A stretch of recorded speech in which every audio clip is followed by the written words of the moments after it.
Welcome प्यारे बच्चों, आप सभी का स्वागत और अभिनंदन है।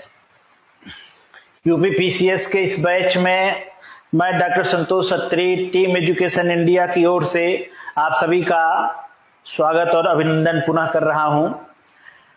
प्यारे बच्चों, जैसा कि आप जानते हैं कि कोरोना के कहर के बीच टीम एजुकेशन इंडिया ने आपसे जुड़ने का माध्यम खोज निकाला है और गाहे बगाहे थोड़ी बहुत रोक टोक के बावजूद धीरे धीरे हम सब आपके समक्ष उपस्थित होने की कोशिश कर रहे हैं। जैसा कि बेटा आप सब जानते हैं कि यूपी पीसीएस में भारतीय संविधान और राज्य व्यवस्था पढ़ाने की जिम्मेदारी टीम द्वारा मुझे सौंपी गई थी। कुछ लेक्चर्स हमारे गए थे, बीच में कुछ तकनीकी व्यवधान आया जिसकी वजह से आज पुनः उसे कंटिन्यू किया गया है। तो बेटा यूपी पीसीएस के 4 क्लास आप हमारी देख चुके हैं, उनके बारे में आप सभी बच्चों का मैं पुनः स्वागत और अभिनंदन कर रहा हूं। बेटा 4 क्लास मेरी यूपी पीसीएस की आप देख चुके हैं। आज उसके आगे की बात मैं करने वाला हूं और उन 4 क्लासेज का एक संक्षिप्त विवेचन मैं आपके समक्ष प्रस्तुत करने की कोशिश कर रहा हूं कि क्लास नंबर 1 में, लेक्चर नंबर 1 में मैंने क्या कहा है, किन किन बातों को बताने की कोशिश की है, लेक्चर नंबर 2 में क्या कहा है, लेक्चर नंबर 3 और लेक्चर नंबर 4 में क्या कहा गया है। बहुत ही थोड़े शब्दों में उनको मैं बताऊंगा, चूंकि वो लेक्चर्स आपके पास मौजूद हैं तो वे आप उन्हें देखें। और उसके आगे लेक्चर नंबर 5 में आज मैं शुरू करूंगा आपके लिए संवैधानिक विकास। संवैधानिक विकास में आप देखेंगे कि 1600 ईस्वी में जब ईस्ट इंडिया कंपनी की स्थापना हुई, वहां से लेकर के जब कंपनी ने भारत में प्रवेश किया और 1773 के रेगुलेटिंग एक्ट से लेकर के 1947 भारत शासन अधिनियम तक जितने भी संवैधानिक विकास की यात्रा है वह आज शुरू करने जा रहा हूं। उसके पहले एक सिंहावलोकन आपके समक्ष प्रस्तुत होगा कि 1773 रेगुलेटिंग एक्ट से लेकर के जहां तक कंपनी का शासन था, मतलब 1857 की क्रांति के पहले तक जो नियम और कानून अंग्रेजों ने बनाए और 1858 के भारत शासन अधिनियम से लेकर के 1947 भारत स्वतंत्रता अधिनियम तक क्राउन के अधीन जब भारत रहा, तो उस समय संवैधानिक विकास के अंतर्गत कौन कौन से नियम और कानून बनाए गए, उनकी बातें आज एक सिंहावलोकन के रूप में प्रस्तुत करूंगा। लेकिन सबसे पहले प्यारे बच्चों, आप सभी लोग आ चुके हैं, आप सभी का स्वागत और अभिनंदन मैं कर रहा हूं मेरी ओर से। उम्मीद है कि आप सभी स्वस्थ होंगे, खुश होंगे। कोरोना के कहर पे कुछ कहना बाकी नहीं है, बहुत कुछ कहा जा रहा है, बहुत कुछ सुना जा रहा है, ठीक है। तो लेक्चर नंबर 1 में मैंने आपको बताया था कि लेक्चर नंबर 1 का टॉपिक था बेटा तैयारी आरंभ। लेक्चर नंबर 1 का क्या टॉपिक था जो आप देख चुके हैं, इस टॉपिक का नाम था तैयारी आरंभ, ठीक है। तैयारी आरंभ, इस टॉपिक में मैंने आपको बताया था कि किस प्रकार प्री, मेंस और इंटरव्यू, किस तरह से परीक्षाएं होती हैं, कितने अंकों के ये होते हैं, आप प्रीलिम्स में किस तरह से प्रश्नों की सीरीज वगैरह कुछ उसकी डिस्कस किया था, मेंस में किस प्रकार है वो आप लेक्चर नंबर 1 में देखेंगे। उसकी पूरी पृष्ठभूमि मैंने आपको बताई थी, प्रारूप पर चर्चा की थी, पाठ्यक्रम पर भी मैंने चर्चा की है लेक्चर नंबर 1 में, ठीक है। और पढ़ने का हमारा आपका तरीका क्या होना चाहिए, इन सब पर लेक्चर नंबर 1 जिसका नाम है तैयारी आरंभ, उसे मैंने आपके समक्ष प्रस्तुत किया था। आप उसे देख करके आप उसका लाभ उठाएं, ठीक है। लेक्चर नंबर 2 में हमने आपको बताया था उस टॉपिक में कि संविधान की अवधारणात्मक समझ। क्या बताया था हमने? संविधान की अवधारणात्मक समझ, कंसेप्चुअल संविधान की अवधारणात्मक समझ। ये इस लेक्चर में मैंने आपको बताया था कि किस प्रकार संविधान, पहले मैंने बताया था किस प्रकार संविधान को पढ़ा जाए। इसमें मैंने आपको बताया कि 9th, 10th, 11th, 12th की एनसीईआरटी की आप बुक्स ले लें, ठीक है। उस बुक्स को लेने के बाद आप तैयारी आरंभ करें। चूंकि ये बहुत ही सीधे और सरल शब्दों में बच्चों की तरह समझाते हुए लिखी गई हैं, तो एक कॉन्सेप्ट इससे विकसित होगा, ठीक है। हालांकि उस सब के लिए मैं आपके समक्ष उपस्थित हुआ हूं, लेकिन फिर भी जिसका अगर बेसिक कमजोर है तो वो 9th 10th 11th 12th की कुछ किताबों को ले सकता है। आपसे कुछ पूछना चाहते हैं सर, प्रोनाउंसिएशन क्लासेज की बात कर रहे हैं आई थिंक, हाँ, जो बिल्कुल बेटा जो प्रमोशनल क्लासेज हमारी गई हैं 4 लेक्चर, मैं उनसे संबंधित बात कर रहा हूं ताकि उसके आगे मैं आपको आज पढ़ा सकूं, वरना कुछ बच्चे बोर भी हो जाएंगे। ठीक है, ये लेक्चर नंबर 2 में जो क्लासेज गई थी हमारी, उसमें हमने आपको बताया था कि किस प्रकार संविधान की एक अवधारणा का विकास करें, आप इसको देख लेंगे। ठीक है, लेक्चर नंबर 3 में हमने आपको बताया था कि अध्यक्षीय शासन प्रणाली, ठीक है, अध्यक्षीय शासन प्रणाली और संसदीय शासन प्रणाली क्या होती है। ठीक है, अध्यक्षीय शासन प्रणाली और संसदीय शासन प्रणाली क्या होती है, इस पर मैंने आपको चर्चा की थी। अध्यक्षीय शासन प्रणाली जिसका जन्मदाता देश अमेरिका, और संसदीय शासन प्रणाली जिसका जन्मदाता ब्रिटेन। ठीक है, इसके बारे में चर्चा की थी। लेक्चर नंबर 4 में आप देखेंगे, जो लेक्चर नंबर 4 में, उसमें मैंने आपको बताया था कि संविधान के कार्य व संविधानवाद, संविधान के कार्य पर चर्चा की थी, एवं हम लोगों ने चर्चा की थी संविधानवाद पर। ठीक है, संविधान के कार्य, ये 4 लेक्चर्स प्रमोशनल जो गए, वे इन 4 लेक्चर्स को बेटा आप लोग देख चुके हैं। ठीक है, 4 लेक्चर्स को आप देख चुके हैं। लेक्चर नंबर 1 में तैयारी आरंभ कराई गई थी, पूरा सिलेबस बेटा इस पर डिस्कस हुआ था लेक्चर नंबर 1 पर। ठीक है, कि किस प्रकार हमें पढ़ना है, किस प्रकार प्रीलिम्स की तैयारी करनी है, मेंस में किस प्रकार प्रश्नों के उत्तर देने हैं, किस प्रकार अपने कॉन्सेप्ट का विकास करना है, कौन कौन से न्यूज़पेपर पढ़ने, उसमें क्या पढ़ना है, किन बातों को छोड़ना है और किन बातों को जो है कि छोड़ करके आगे बढ़ जाना है। लेक्चर नंबर 2 में संविधान की अवधारणात्मक समझ के अंतर्गत मैंने आपको बताया था कि संविधान में हमारे बेटा 3 प्रकार के विचार हैं। ठीक है, बोर्ड आप देखें, मैंने आपको बताया था कि संविधान में 3 प्रकार के विचार हैं, जिनमें लगभग 35% भाग में हमारे संविधान के हमारा दर्शन है, और 35% भाग में जो संविधान का दर्शन है, इसका अर्थ यह है कि संविधान निर्माताओं के स्वप्न क्या थे, वो क्या पाना चाहते थे, और अपने सपनों का भारत वो कैसा बनाना चाहते थे। ठीक है, जैसे आप प्रस्तावना में देखते हैं। ठीक है, दर्शन की मतलब वे सैद्धांतिक बातें कि हम किस प्रकार की हमारी शासन व्यवस्था होनी चाहिए।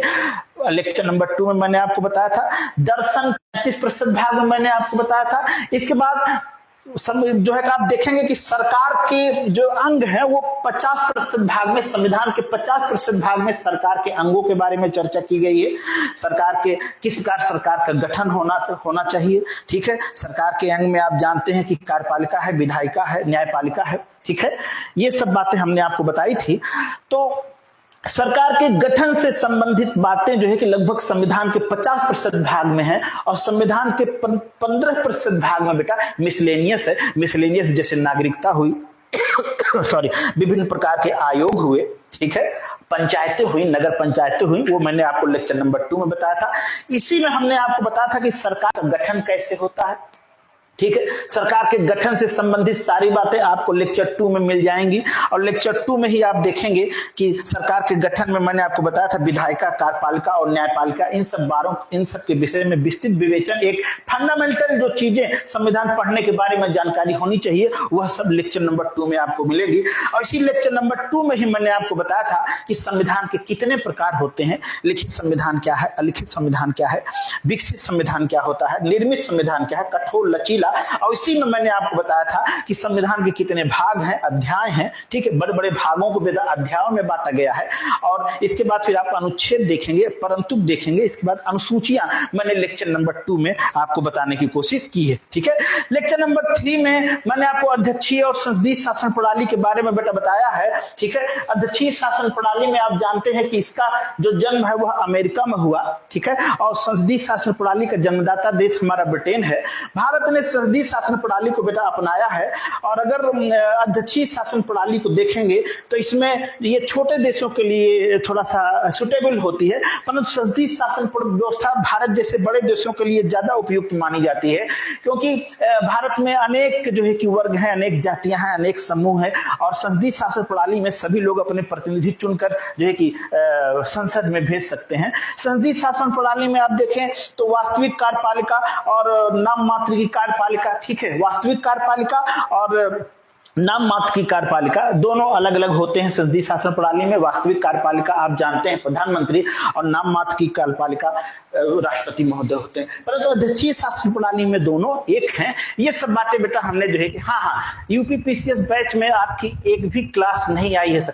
नहीं बेटा, आप जो प्रमोशनल क्लासेस जो मैंने आपको दी हैं, आप देखेंगे टीम एजुकेशन इंडिया के चैनल पर हमारे 4 प्रमोशनल क्लासेज यूपीपीसीएस के पड़े हुए हैं। वो मैं आपको इसलिए बता रहा हूं ताकि आपका समय बच जाए, ठीक है, ताकि आपका समय बच जाए और उससे आगे की यात्रा हम लोग आज तय करें। वो क्लासेज आपके लिए ही हैं, यूपीपीसीएस की हैं। तो class lecture number 1, lecture number 2, lecture number 3 और लेक्चर नंबर 4, ठीक है, उनका मैं थोड़ा सा आपको बता दे रहा हूं, ठीक है। आइए, इसके बाद फिर लेक्चर नंबर 4 में मैंने आपको संविधान के कार्य बताए थे और संविधानवाद क्या होता है वो मैंने आपको बताया था। लेक्चर नंबर 4 में जो टीम एजुकेशन इंडिया में आप देख रहे हैं बेटा, हाँ बिल्कुल निधि बिल्कुल वही मैं बात कर रहा हूं। आप उसमें आप देखेंगे तो उसमें आपको ये 4 क्लासेस बेटा मिलेंगी। बीच में कुछ व्यवधान की वजह से मैं रिकैप कर रहा हूं बेटा, उसी का मैं रिकैप कर रहा हूं। तो लेक्चर नंबर 4 में आप देखेंगे कि संविधान के कार्य क्या है और संविधानवाद क्या है। संविधान के कार्य मैंने आपको बताया था कि देश की विचारधारा व मूल्यों की अभिव्यक्ति है। देश की क्या विचारधारा है वो आपको संविधान में दिखाई देगी। हमारे देश के मूल्य क्या है वो आपको संविधान में दिखाई देंगे। उन्हें अभिव्यक्त किया गया है, उन्हें लिखा गया है, ठीक है। और इसी में आपको दिखाई देगा विधायिका, कार्यपालिका और न्यायपालिका के बीच जो संबंध होते हैं। न्यायपालिका, विधायिका आप जानते हैं जहां विधान बनते हैं, कार्यपालिका उन विधानों को लागू करती है और जो न्यायपालिका होती है वो विधानों को उल्लंघन पर दंड देती है और संविधान की संरक्षक भी है। तो ये सब बातें मैंने आपको बताई थी और इसी में मैंने आपको सरकारों की भूमिका के बारे में भी बताया था और संविधानवाद के बारे में भी मैंने आपको बताया था कि संविधानवाद क्या होता है।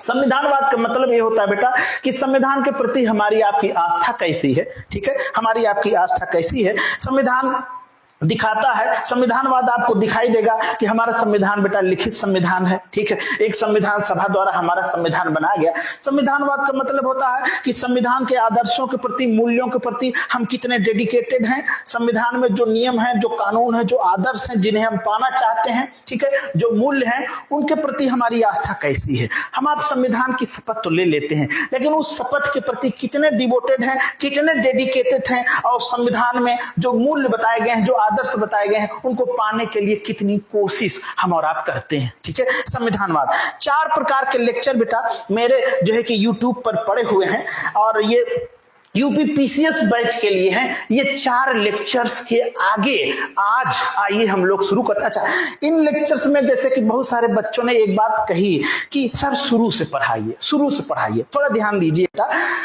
मैटर ये था कि सामान्यतः आप जब पॉलिटी पढ़ने जाते हैं तो वहां पर एक परिपाटी चल रही है। परिपाटी ये चल रही बेटा कि आपको फंडामेंटल राइट से पढ़ाना शुरू करेंगे, ठीक है। कहां से पढ़ाना शुरू करेंगे? डायरेक्ट फंडामेंटल राइट से पढ़ाना शुरू करेंगे और संवैधानिक विकास एकदम लास्ट में पढ़ाएंगे, ठीक है। जबकि संवैधानिक विकास पढ़े बिना मैं ये कह रहा हूं कि हम लोग शुरू से चलें, जैसा कि बच्चों ने भी कहा है, ठीक है। तो मैं अन्य कक्षाओं में भी बेटा शुरू से ही चलता हूं। पहले हम आपको संविधान क्या है उसके बारे में बताते हैं, संविधान की कुछ अवधारणात्मक समझ, ये सब 3-4 लेक्चर में ये सारी बातें बनाने के बाद, फंडामेंटल कुछ चीजें बताने के बाद फिर मेरी औपचारिक शुरुआत बेटा होती है संवैधानिक विकास से, ठीक है। संविधान बनने की यात्रा जाने बगैर अगर आप फंडामेंटल राइट पढ़ेंगे तो जहां तक मैं समझता हूं आप उतना समझ नहीं पाएंगे। इसलिए क्रम से पहले हम लोग संवैधानिक विकास पढ़ेंगे।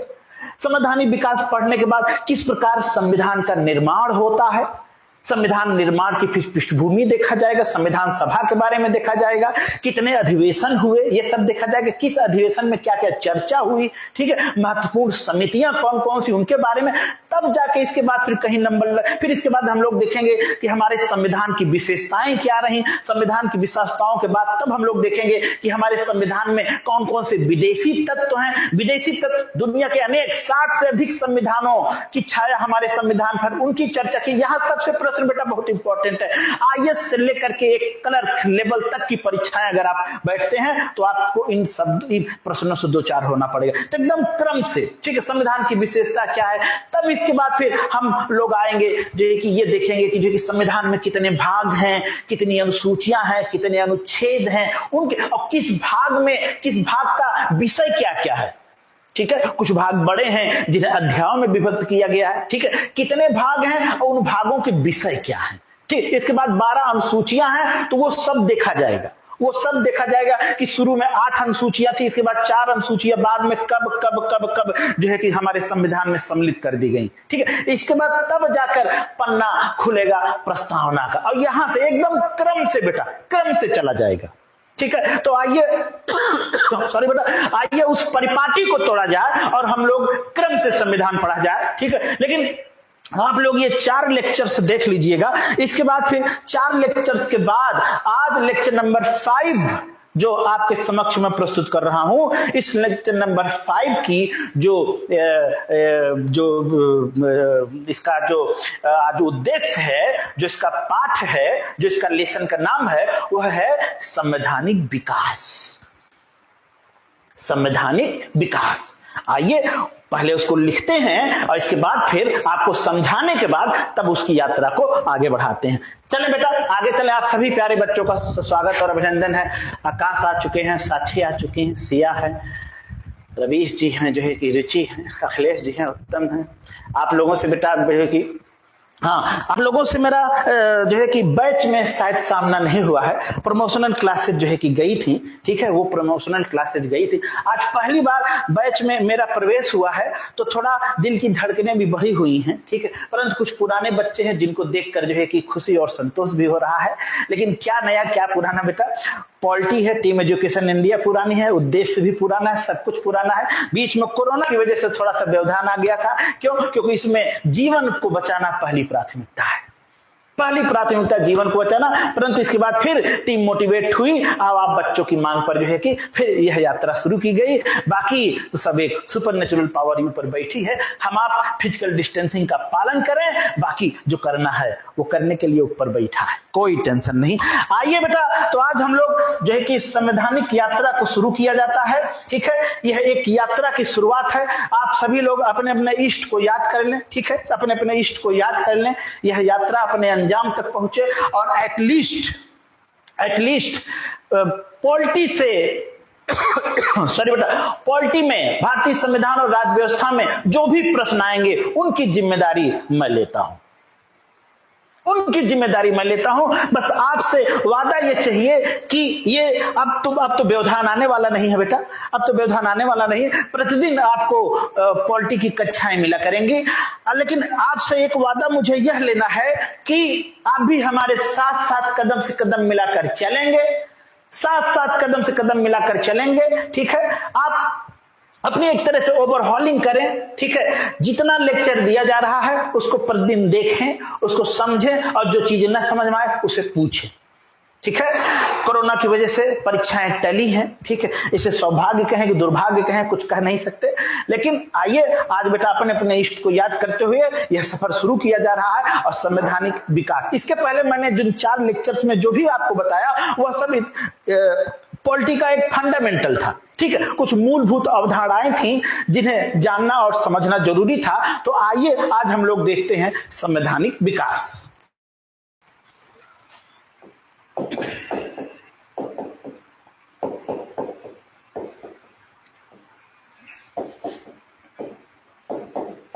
संवैधानिक विकास, ठीक है। संवैधानिक विकास में आप देखें बेटा तो पृथ्वी की उत्पत्ति होती है। कैसे होती है? विवाद है। कुछ कहते हैं सूरज का टुकड़ा है, कुछ कहते हैं किसी का टुकड़ा है। आग का गोला थी, फिर वातावरण में परिवर्तन हुआ, पानी बरसा, कहीं गड्ढे बने, कहीं पहाड़ बने, गड्ढों में महासागर हो गया, पहाड़ों पर वनस्पतियां उग गईं,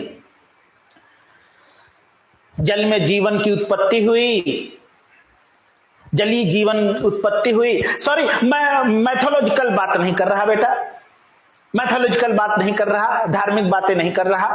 मैं आपको वो बताने जा रहा हूं जहां से विज्ञान शुरू होता है। तो जीवन की उत्पत्ति हुई पानी में, एक कोष की जीव जन्मे, बहुकोष की जीवों का जन्म हुआ, स्तनधारी जीवों का जन्म हुआ, फिर स्थल पे चलने वाले जीवों का विकास हुआ, उड़ने वाले, जीवों का विकास हुआ, जीव बढ़ते चले गए, रासायनिक क्रियाएं अभिक्रियाएं होती गई, फिर जन्म होता है मानव का। होमोसेपियंस से उत्पत्ति मानव की हुई। पहले वह समूहों में रहता था, जंगली जानवरों से रक्षा के लिए वह समूहों में रहता था, कंदमूल फलाद खाता रहता था। फिर धीरे धीरे पत्थरों का युग आया तो पत्थर के औजार बनने लगे, फिर लोहे की खोज हो गई, तांबे की खोज हो गई, पहले तांबे की खोज हुई, फिर लोहे की खोज हुई, कांसा वगैरह सब आ गया, धीरे धीरे धातु युग आ गया, फिर मानव सभ्यता और संस्कृति की सीढ़ियां चढ़ना शुरू कर दिया। घर बना, परंपराएं विकसित होने लगी, जो सबसे शक्तिशाली व्यक्ति था वह समूह का स्वामी बन बैठा, और यहीं से धीरे धीरे विकास होता है गणतंत्र का, राजतंत्र का। सबसे पुराना गणतंत्र आपको दिखाई देगा वैशाली में, बिहार का मुजफ्फरपुर जिला वैशाली। सबसे दुनिया हमारा गणतंत्र जो है कि रोम से भी पुराना है। इसके बाद फिर राजा महाराजा आने लगे, कोई नियम कानून नहीं था, राजा की इच्छा ही कानून है, वही सर्वोच्च अदालत है, न खाता न बहिरो, राजा कहे वही सही, राजतंत्र है। ठीक है, राजा सर्वोच्च शक्ति। फिर समय आगे बढ़ा, हिंदू हुआ, मुसलमान हुआ। हिंदुओं का जो न्याय प्रक्रिया रही वह मनुस्मृति पर आधारित रही, धर्म शास्त्रों पर आधारित रही। मुसलमान शरीयत के हिसाब से कानूनों का पालन करने लगे। शरीयत, इसी तरह से चीजें चलने लगी। तभी एक महत्वपूर्ण घटना घटी 1498 में वास्को डी गामा पुर्तगाली यात्री केरल में उतरा और वहां से एक नई जो है कि शुरुआत होती है। पुर्तगाली भारत में बहुत सारे सामान लाए, छापाखाना वगैरह सब लाए। धीरे धीरे व्यापारिक कंपनीज का अन्य भी प्रवेश हुआ। पहले पुर्तगाली आए, पुर्तगालियों के बाद फिर डच आए, फिर अंग्रेज आए, फिर डेन आए, फिर फ्रांसीसी आए। सभी पहले व्यापारिक कंपनी बन के आए और इसके बाद फिर यहां की परिस्थितियों का लाभ उठाते हुए शासक बन बैठे। अंग्रेज भी बेटा व्यापार ही करने आए थे। हाँ, शरीयत बिल्कुल शरीयत का मतलब होता है कुरान और हदीस। कुरान और हदीस मिलकर शरीयत बनती है। कुरान में मोहम्मद साहब के उपदेश हैं, हदीस में मोहम्मद साहब की दिनचर्या है। मोहम्मद साहब के उपदेश और दिनचर्या, इन दोनों को मिला दिया जाए तो शरीयत बनती है। इसी को कहा जाता है शरा का कानून। तो शरीयत हिंदू मुस्लिम भाइयों के लिए किसी कानून से कम नहीं थी। ठीक है, आगे चलते हैं। तो बात हो रही थी बेटा, इसके बाद फिर अंग्रेजों ने क्या किया? अंग्रेजों ने फिर भारतीय राजाओं को पराजित करते हुए अपनी शासन व्यवस्था को स्थापित किया। ठीक है, पृष्ठभूमि की बात कर रहे हैं, संवैधानिक विकास की बात कर रहे हैं, थोड़ा सा पीछे से पकड़ने की कोशिश कर रहे हैं बेटा। 1600 में ब्रिटेन में एक कंपनी बनती है।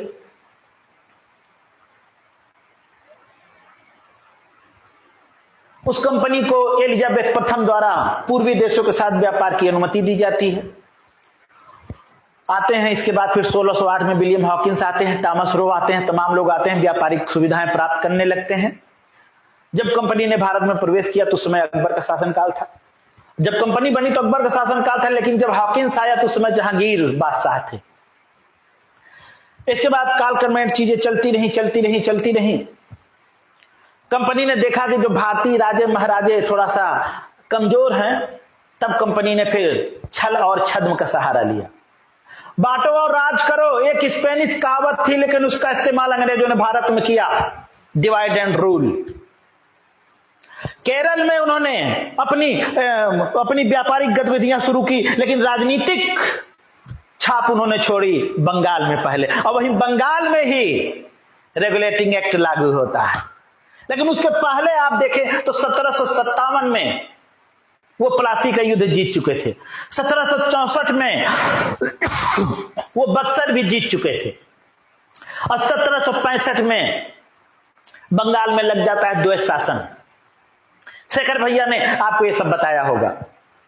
इतिहास में से जो पॉइंट है बेटा पॉलिटी वाले, बस वही निकालने की कोशिश कर रहा हूं। 1764 में बक्सर के युद्ध के बाद 1765 से लेकर के 1772 तक बंगाल में लगता है द्वैत शासन, और 1765 से 1772 के बीच बंगाल में जो दीवानी का अधिकार है वह किसके पास रहता है? कंपनी के पास, क्योंकि कंपनी व्यापारियों की थी और व्यापारी वही काम करता है जिसमें लाभ होता है। दीवानी का अधिकार पूरे बंगाल में कंपनी के पास आ गया, और इसके बाद कंपनी के कार्यों पर अपना नियंत्रण स्थापित करने के लिए ब्रिटिश संसद ने 1773 में एक रेगुलेटिंग एक्ट जारी किया। रेगुलेटिंग एक्ट जो रेगुलेट करते, जैसे पंखा नहीं होता, पंखे का रेगुलेटर होता है, उससे आप उसकी गति रेगुलेट करते हैं ना, ऐसे ही कंपनी के कार्यों को रेगुलेट करने के लिए रेगुलेटिंग एक्ट आया 1773 में, और यही संवैधानिक विकास की यात्रा का शुरुआत है, शुभारंभ है।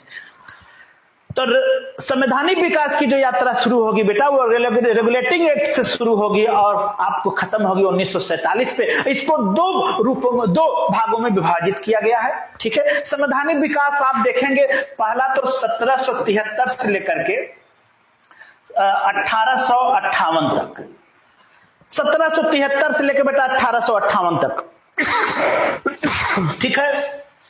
इस अवधि में आप देखेंगे कंपनी का शासन। 1773 से लेकर 1858 के बीच जो संवैधानिक विकास हुआ है बेटा, हाँ, उसमें आप देखेंगे कंपनी का शासन, ठीक है, देख लीजिए। और इसके बाद फिर कंपनी का शासन का मतलब व्यापारिक कंपनी जो भारत में व्यापार करने के लिए आए, परंतु इसके बाद फिर राजनीतिक शक्ति बन बैठे, ठीक है। इसको दो भागों में बांटा गया है। एक तो जो बेटा कंपनी के अधीन जो संवैधानिक विकास होता है वो आप देखेंगे, ठीक है, 1773 से 1858 के बीच, और दूसरे में आप देखेंगे 1858 से लेकर के 1947 के बीच संवैधानिक विकास, और ये होता है सम्राट के अधीन, सम्राट या सम्राज्ञी, सम्राट या सम्राज्ञी के अधीन शासन, ठीक है। ये देखिए, तो ये संवैधानिक विकास है। 1773 से 1858 के बीच एक कंपनी ने भारत पर शासन किया, देख लीजिए। ईस्ट इंडिया कंपनी जिसे कहा जाता है, वे व्यापारी थे, भारत में बेटा व्यापार करने के लिए आए थे, परंतु हमारे शासक बन बैठे। हाँ हाँ हाँ, बिल्कुल आकाश जी, बिल्कुल बिल्कुल। और 1800, तो आइए पहले हम लोग देखते हैं कि 1773 से 1858 के बीच जब कंपनी का शासन था उस समय कितने प्रकार के जो है कि नियम और कानून बने, और इसके बाद फिर हम लोग देखते हैं 1858 से 1947 के बीच कौन कौन से नियम और कानून बने जब ताज के अधीन शासन आ गया था, ठीक है। तो दो भागों में संवैधानिक विकास को डिवाइड किया गया है, एक कंपनी के अधीन भारत का संवैधानिक विकास और दूसरा ताज के अधीन भारत का संवैधानिक विकास। तो आइए सबसे पहले हम लोग देखते हैं कंपनी के अधीन शासन। एक आज डिटेल नहीं जाएंगे, आज आपको सिर्फ मुझे यह बताना है कि 1773 से 1858 के बीच जब कंपनी का शासन था तो उस दौरान कौन कौन से नियम बने, उसकी रूपरेखा आपको बता दे, और इसके बाद फिर 1858 से 1947 के बीच जो नियम और कानून ताज द्वारा, संसद द्वारा बनाए गए जो है कि वो कौन कौन से थे। तो आइए शुरुआत करते हैं बेटा।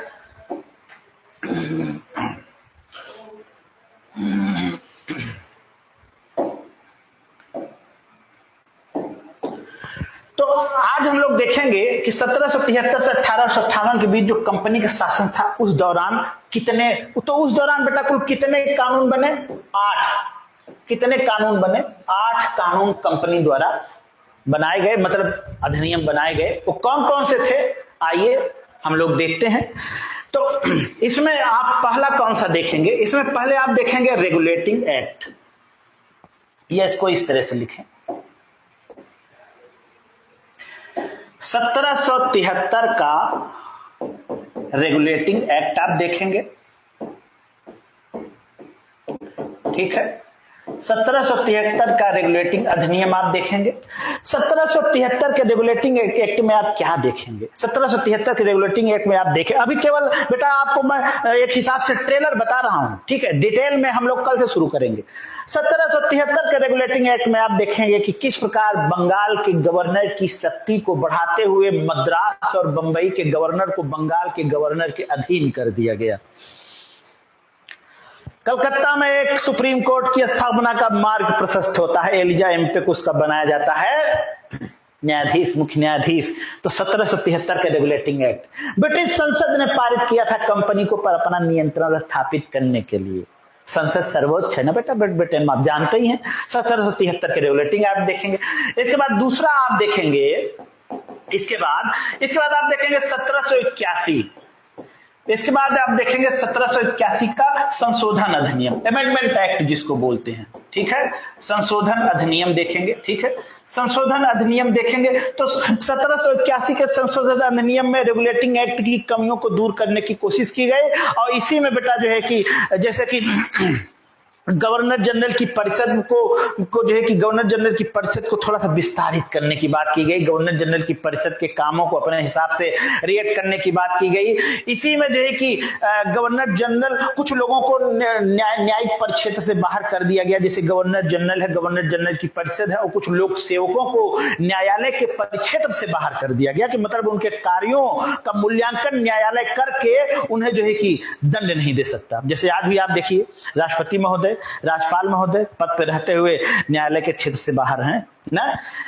1781 के संशोधन है। इसके बाद तीसरा आप देखेंगे 1784 का पिट्स इंडिया एक्ट। 1784 का पिट्स इंडिया एक्ट आप देखेंगे। पिट्स इंडिया, ये पिट्स कौन है? विलियम पिट्स हैं, ब्रिटेन के प्रधानमंत्री थे ये बेटा। पिट्स इंडिया अधिनियम देखेंगे, ठीक है। पिट्स इंडिया अधिनियम में क्या होगा कि इसमें राजनीतिक कार्यों को थोड़ा सा जो है कि इसमें राजनीतिक कार्यों को इनमें जो कंपनी का शासन था उसको थोड़ा सा विस्तारित करने की चर्चा की गई पिट्स इंडिया एक्ट में बेटा, ठीक है। तो इसमें व्यापार को भी, कंपनी के व्यापार को भी बढ़ाने की चर्चा की गई कि कंपनी के किस प्रकार कंपनी के व्यापार को आगे बढ़ाया जाए, ठीक है। बाकी डिटेल में हम आपको इसको कल बताएंगे, आज केवल आपको लिस्ट बता रहे हैं कि 1773 से 1858 के एक्ट में के अंतर्गत कौन कौन से जो है कि नियम और कानून बने। Pitt's India Act, Edward Pitts Britain के प्रधानमंत्री थे, उनकी ओर से आया। इसके बाद चौथा आप देखेंगे पिट्स इंडिया के बाद 1784 के बाद 1786 का अधिनियम, 1786 का अधिनियम, ठीक है। और ये 1786 का अधिनियम आप देखेंगे, इसमें जो है कि लॉर्ड कॉर्नवालिस थे, इसके लॉर्ड कॉर्नवालिस को कमांडर इन चीफ बना दिया गया, सर्वोच्च सेनापति, मतलब गवर्नर जनरल की शक्तियों को बेटा बढ़ाया गया। हाँ, 1786 का अधिनियम।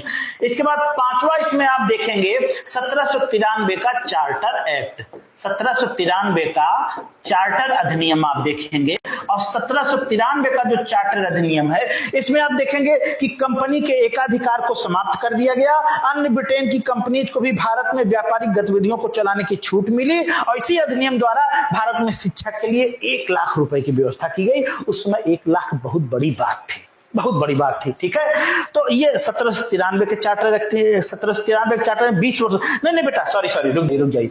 1793 के चार्टर अधिनियम में क्या किया गया कि इसमें कंपनी के व्यापार को 20 साल के लिए और बढ़ा दिया गया। कंपनी के व्यापार को कितने साल के लिए और बढ़ा दिया? 20 साल के लिए और बढ़ा दिया गया। इसके बाद जो छठवां आप देखेंगे उसमें आप देखेंगे 1813 का अधिनियम और 1813 का जो चार्टर एक्ट था। 1813 के चार्टर एक्ट में क्या होता है कि इसमें कंपनी के एकाधिकार को समाप्त करके ब्रिटेन की अन्य कंपनीज को भी भारत में व्यापारिक गतिविधियों को चलाने की छूट दे दी गई।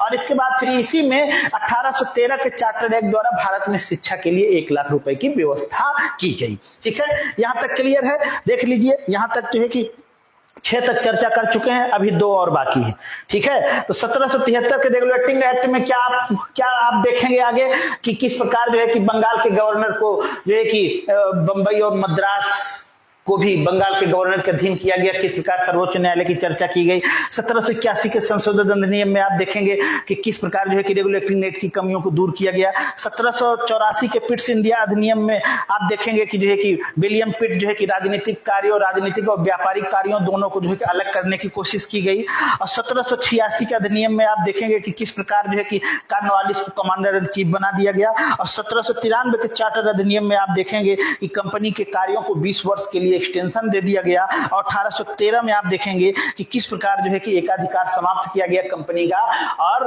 जो है कि 1 लाख रुपए शिक्षा के लिए आवंटित किया गया। ठीक है, हाँ आगे चलिए, आगे चलिए।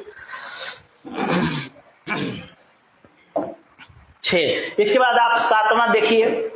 7वां जो आता है बेटा, ये आता है 1833 का चार्टर एक्ट, 1833 का चार्टर अधिनियम।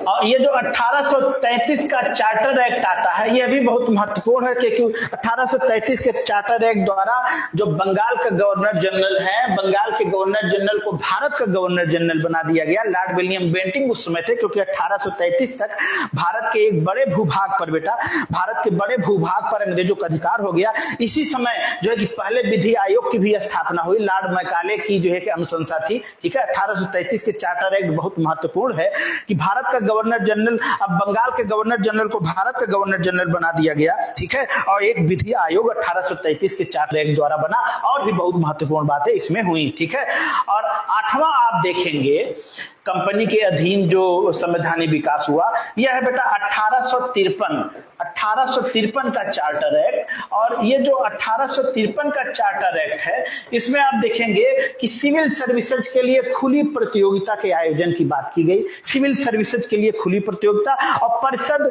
के जो है कि जो गवर्नर जनरल की जो परिषद थी, उसके विधायी कार्यों को अलग करने की कोशिश की गई। ठीक है, उनके विधायी कार्यों को, प्रशासनिक कार्यों दोनों को अलग करने की कोशिश की गई। तो आप यहाँ पर देखेंगे कि 1773 से लेकर के 1858 तक कंपनी का जब शासन रहा, तो कुल बेटा 8 प्रकार के कानून ब्रिटिश संसद ने पास किए, जो भारत में लागू किए। इनकी चर्चा कल मैं बृहद रूप से करूंगा। ठीक है, इसके बाद फिर आप देखिए कि अब ये तो कंपनी के अधीन जो 8 नियम बने, कंपनी जब भारत में शासन कर रही थी संवैधानिक विकास के अंतर्गत, तो उसमें 8 अधिनियम भारत में लागू किए गए। अब आइए हम लोग देखते हैं कि जब ब्रिटिश क्राउन का शासन काल आया, तो ब्रिटिश क्राउन के समय जो है कि जो 7 प्रकार के, कितने ब्रिटिश क्राउन जब जो भारत में शासन आया 1858 से लेकर के 1947 तक, तो 7 एक्ट बने। वे कौन कौन से थे, उसकी एक छोटा सा जो है कि आपको टेलर दिखा दूं। इसके बाद तो संवैधानिक विकास की यात्रा कल ढंग से शुरू होगी, जैसा आप चाहते हैं। ठीक है, तो नंबर 2 आप देखिए, ताज के अधीन शासन।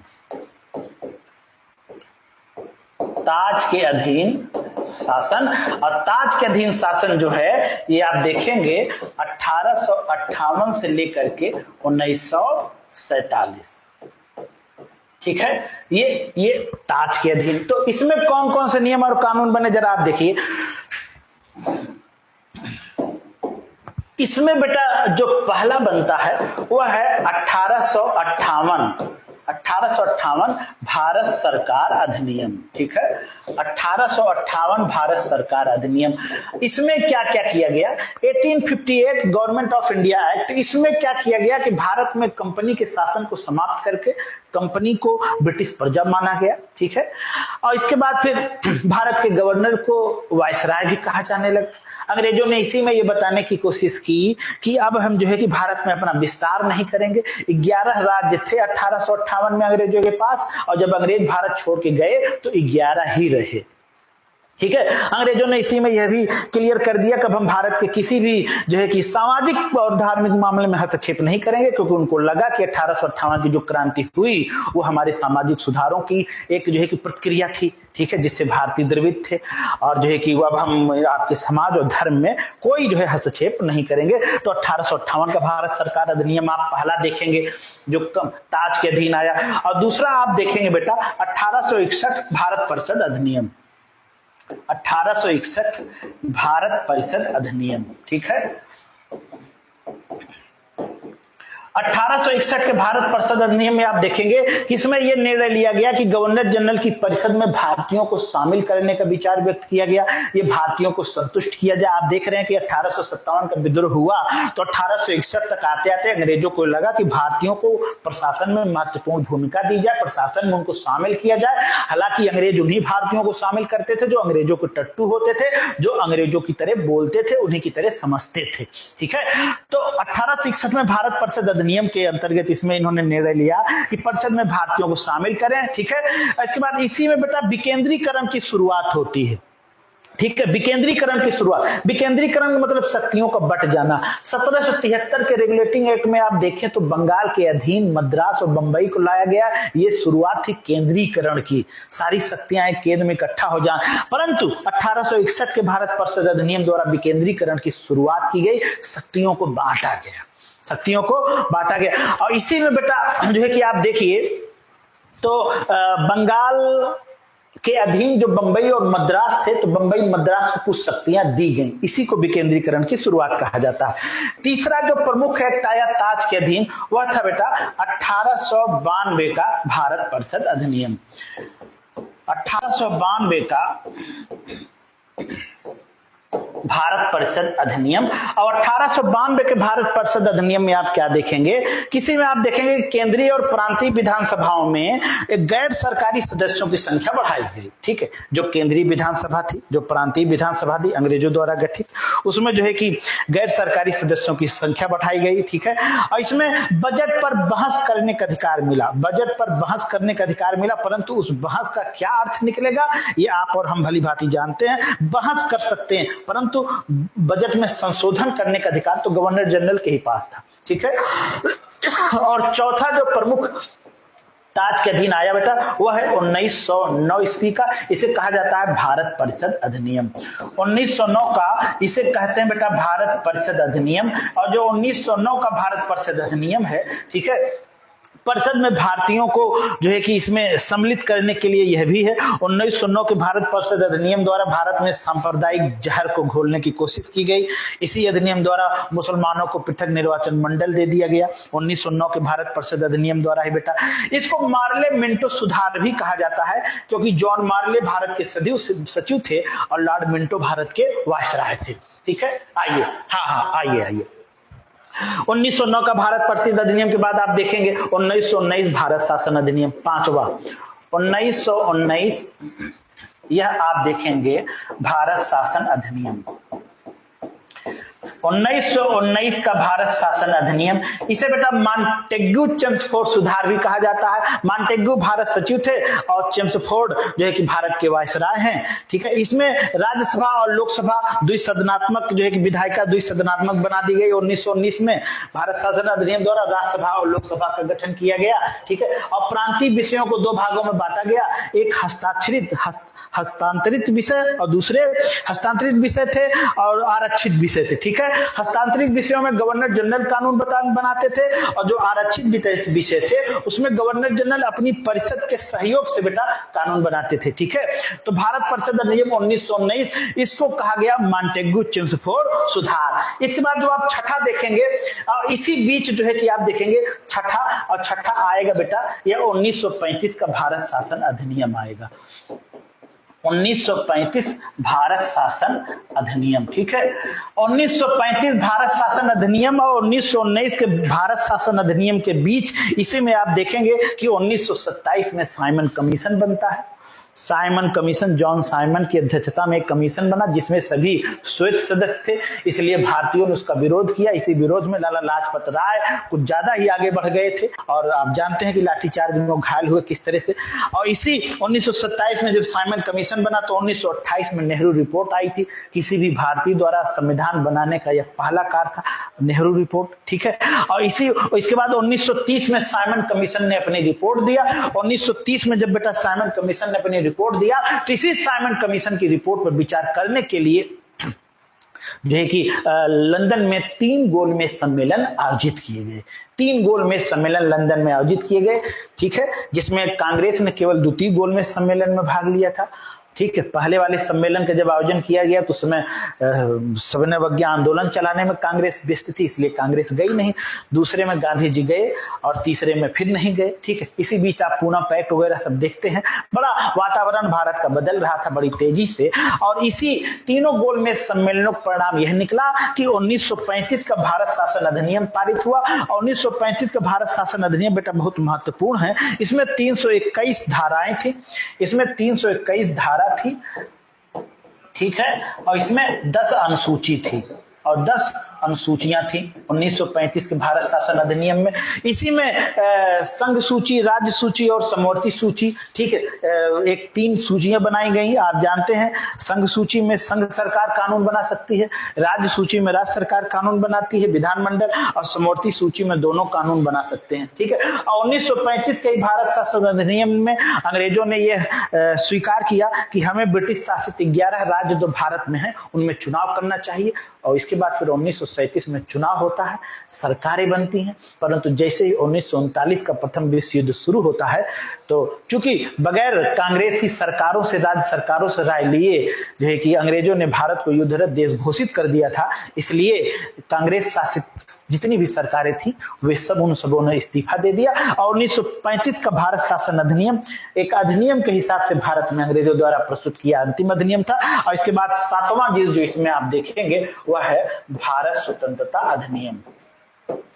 7वां क्या है? भारत स्वतंत्रता अधिनियम, और ये पेश हुआ था 1947 में, ठीक है। तो इसमें आप तो जानते हैं कि भारत स्वतंत्रता अधिनियम 1947 में पेश हुआ तो पाकिस्तान का जन्म होता है, भारत स्वतंत्र होता है, ठीक है। ये सारी बातें तो यहाँ पर बेटा ये जो है कि आपने देखा कि किस प्रकार से आप इसमें बेटा देखेंगे तो संवैधानिक विकास को मैंने आपको 2 भागों में बांटने की कोशिश की है।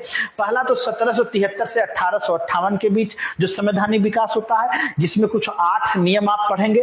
पहला 1773 रेगुलेटिंग एक्ट, दूसरा 1781 संशोधन अधिनियम, तीसरा 1784 पिट्स इंडिया एक्ट, चौथा 1786 का अधिनियम, 5वां जो है 1793 चार्टर एक्ट, 6वां 1813 का चार्टर एक्ट, इसके बाद 7वां आप पढ़ेंगे 1833 का चार्टर एक्ट, इसके बाद 1853 का चार्टर एक्ट। ये कंपनी के अधीन जो भारत का संवैधानिक विकास हुआ उसकी सूची है। इसके बाद जो ताज के अधीन भारत का संवैधानिक विकास हुआ उसकी सूची में आप देखेंगे 1858 का भारत सरकार अधिनियम, 1861 का भारत परिषद अधिनियम, 1892 का भारत परिषद अधिनियम, 1909 का भारत परिषद अधिनियम, 1919 का भारत शासन अधिनियम, 1935 का भारत शासन अधिनियम, और इसके बाद 1947 का भारत स्वतंत्रता अधिनियम। ये भारत के संवैधानिक विकास की यात्रा है बेटा, जो कल हमारे और आपके बीच शुरू होगी। आज पुनः आप सभी के बीच नतमस्तक हूं अपने समस्त ज्ञान विज्ञान से टीम एजुकेशन इंडिया की ओर से भारतीय संविधान और राज्य व्यवस्था के लिए यूपी पीसीएस में एक भी सवाल गलत नहीं होना चाहिए, एक भी सवाल गलत नहीं होना चाहिए। इसी संकल्प के साथ हम लोग यह यात्रा शुरू करते हैं। परंतु आप लेक्चर नंबर 1, 2, 3 थोड़ा सा देखते रहिएगा, क्योंकि उसमें बहुत सारी फंडामेंटल की बातें मैंने आपको बताई हैं। और आज संवैधानिक विकास की यह यात्रा शुरू हो गई है, इसके लिए हम आपकी भी शुभेच्छा चाहते हैं बेटा। बगैर आपके कुछ नहीं होने वाला है। हम कितना भी अच्छा पढ़ा देंगे, कितना भी कैसा भी यहाँ पर हम चिल्ला देंगे, कितना भी बेहतरीन से बेहतरीन करने की कोशिश करेंगे, लेकिन जब तक आप मेहनत नहीं करेंगे तब तक विजयश्री ना नेवर। कर्म आपको करना है, कैसे करना है वो हम बताएंगे, कहां पढ़ना है, कितना पढ़ना है वह जिम्मेदारी हमारी है, लेकिन पढ़ना आपको पड़ेगा, ठीक है। तो इसी के साथ बेटा आज यहीं तक। कल हम लोग देखेंगे कि संवैधानिक विकास, कंपनी के शासन के अधीन संवैधानिक विकास, और शुरुआत करेंगे 1773 के रेगुलेटिंग एक्ट से, ठीक है बेटा। जय हिंद, जय भारत।